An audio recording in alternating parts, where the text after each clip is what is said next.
First this tea time, a local councillor in Haverhill says she's compiling a list of complaints over ambulance waiting times, saying people in the town have growing concerns over how they're being covered by the East of England Ambulance Trust.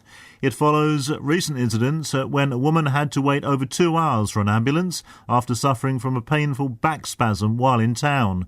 Haverhill councillor Maureen Byrne also had her own experience of waiting. What I'm really concerned about is when I complained and gave the ambulance times when we first telephoned and when it arrived, they are not recognising the first 999 call.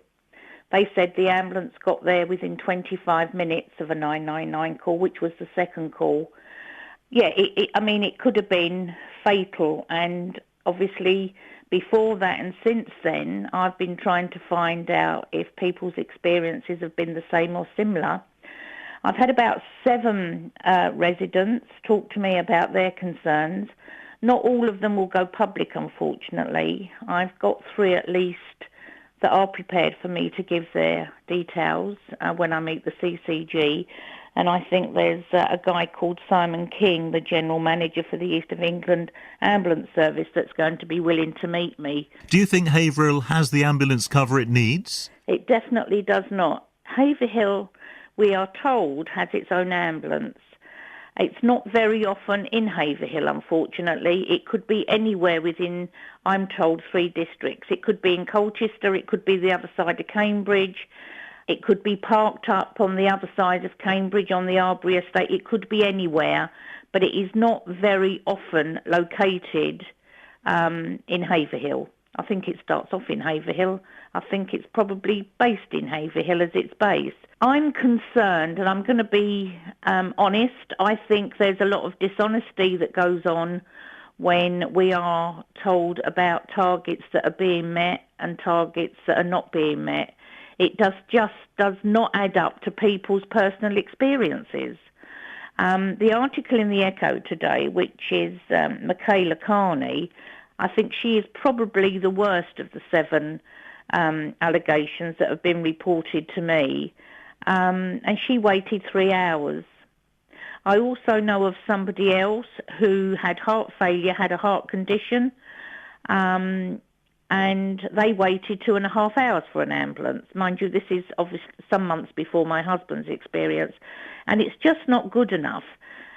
We have a population in Haverhill of 28,000, roughly. They've taken the walk-in clinic away, which was 1.2 million healthcare in Haverhill, and you could go in and see a doctor at any time, 24/7. We've lost that. We've lost that funding.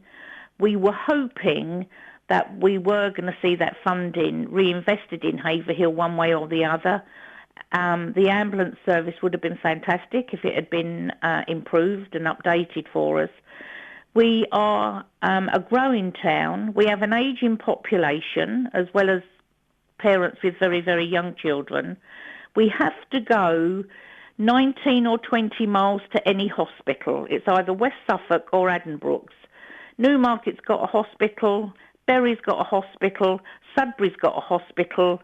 We haven't, and we haven't even got a decent ambulance service, and it is unacceptable. That's Haverhill councillor Maureen Byrne talking to me earlier this afternoon. We did ask the East of England Ambulance Trust if they'd like to come on to the programme this evening. They didn't feel that was appropriate before seeing the cases that Councillor Byrne wants to raise. But Simon King, General Manager for the Trust, did say, as a result of the actions we have put in place since Chief Executive Dr Marsh joined the Trust, we have seen the time it takes to get an ambulance to patients improve. Since January, they have shaved 2 minutes off ambulance response times in Suffolk. He adds he would be very happy to meet with the councillor to understand exactly what her concerns are.